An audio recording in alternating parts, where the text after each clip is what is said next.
शर्मा जी सहारनपुर से।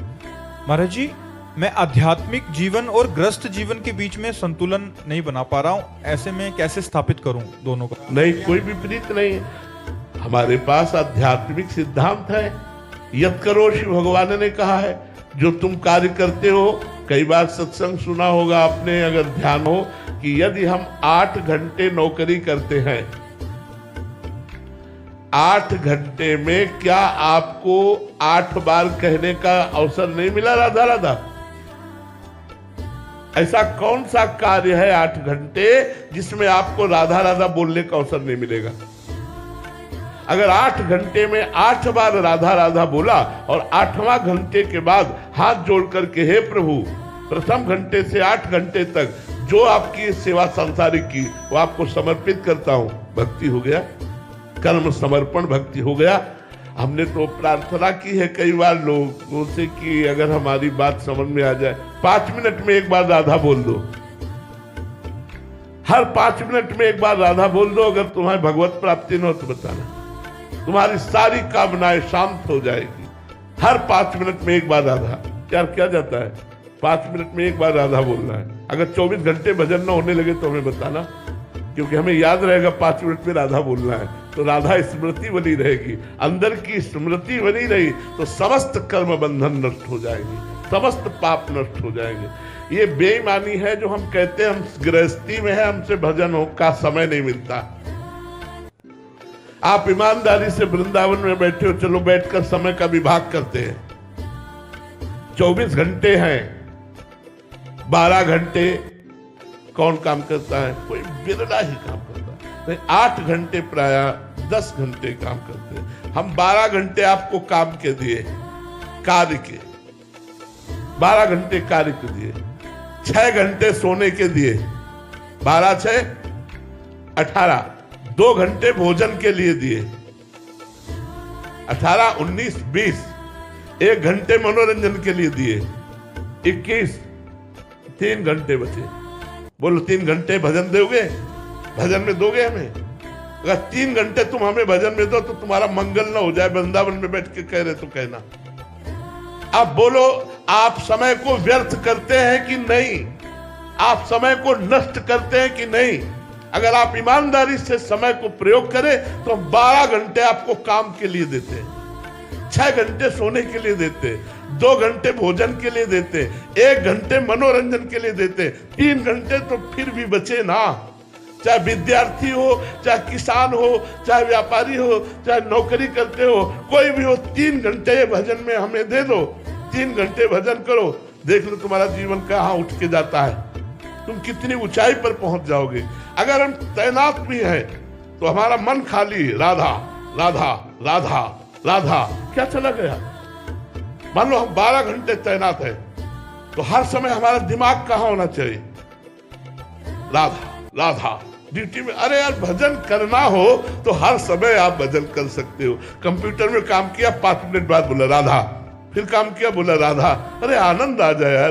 कैसे बैलेंस बिगाड़ रहे हो अध्यात्म और गृहस्थ का? ये आपकी कमजोरी है। आप इस कमजोरी को छोड़िए और अध्यात्मवान बनते हुए गृहस्थ में चलिए। नाथ सकल संपदा तुम्हारी, मैं सेवक समेत सुत नारी। बहुत बढ़िया गृहस्थ धर्म का पालन हो जाएगा। मृत्युंजय मिश्र जी, महाराज जी, आपका भी एक प्रश्न था कि गृहस्थ जीवन में असंगोहम की स्थिति कैसे प्राप्त हो? भगवत भाव से। मेरी माँ के रूप में भगवान, मेरे पिता के रूप में भगवान, मेरे पुत्र के रूप में भगवान, मेरी पत्नी के रूप में भगवान, चराचर जगत के रूप में भगवान। जब भगवान देखते हैं तो अनुराग होता है, और जब शरीर देखते हैं तो मोह होता है, राग होता है। मोह और राग दुर्गति कराता है और अनुराग सदगति कराता है। हम माँ को माँ मान के प्यार करें और फिर माँ को भगवान मान के प्यार करें, कितना बड़ा अंतर रहेगा। मातृदेवो भव पितृदेवो भव। पत्नी को पत्नी मान के प्यार करें और अपना भगवान मान के प्यार करें तो कितना प्यार करेंगे। प्यार ही प्यार, वो जीवन प्यारमय हो जाएगा जो अपने पुत्र को भगवत स्वरूप देखता है, अपनी पत्नी को भगवत स्वरूप देखता है। सिय राम में सब जग जानी, करो प्रणाम जोरी जुग पानी। और अपने संबंध के अनुसार बर्ताव करता है। संबंध के अनुसार बर्ताव करता है और सब में भगवान को देखता है, वो गृहस्थ हो चाहे विरक्त हो, असंग हो जाएगा। और जो असंगता का मतलब एकांत में बैठे रहना, तो इस भूल में मत रहना। संग मन से होता है। अगर तन सभा में बैठा है, मन भगवान में बैठा है, तो आप एकांत हो। आप एकांत कुटिया में बैठे संसार का चिंतन कर रहे, तो आप प्रपंची हो, एकांतिक नहीं हो। बात चिंतन की है, सभा की नहीं है। बीच बाजार में बैठकर आप समाधिस्थ हो सकते हैं यदि आपका भगवत चिंतन है। और भगवत चिंतन ठीक नहीं है तो गंगा यमुना के किनारे भी प्रपंच का ही चिंतन करोगे बैठे। इसलिए असंगता भगवत भाव से आएगी। अगर हम गृहस्थ में रहते हुए जिससे मिले पहले उसमें भगवत दृष्टि करें तो हम असंग हो जाएंगे। अगर व्यक्ति दृष्टि रखेंगे तो फंस जाएंगे, भगवत दृष्टि रखेंगे तो असंग।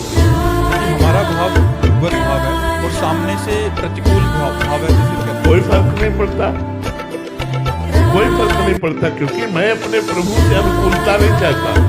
मैं प्रभु की सेवा करना चाहता हूँ। उस रूप में प्रभु आए, जरूरत पड़ेगी डांट लगाएंगे क्योंकि मेरा कर्तव्य है, लेकिन है मेरे भगवान। जब हम इस व्यवहार में चलेंगे तो प्रतिकूलता हमें खलेगी ही नहीं। पहले तो भाव धारण करें ना, तो हमें प्रतिकूलता और अनुकूलता दोनों से मतलब नहीं रह जाएगा। भगवत भाव रखने वाला समतूल हो जाता है, समता को प्राप्त होता है। और राग द्वेष, ये विषमता, मोह आदि विषमता ये संसार में है, भगवान में नहीं। भगवान सम है, इसलिए उसका हृदय सम हो जाता है। मानव मानव तुल्यो, तुल्य निंदा संस्तुति, स्तुति और निंदा में मान और अपमान में उसका हृदय सम होने लगता है, जो सब में भगवान का दर्शन। राधे राधे। आज सुबह प्रातःकाल गुरुदेव को देखने के लिए हजारों भक्तों का आगमन हुआ है।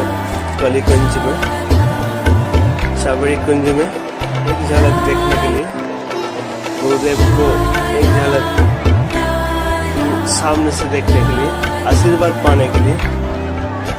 राधे राधे। तुम देखो सब। जय जय श्री राधे।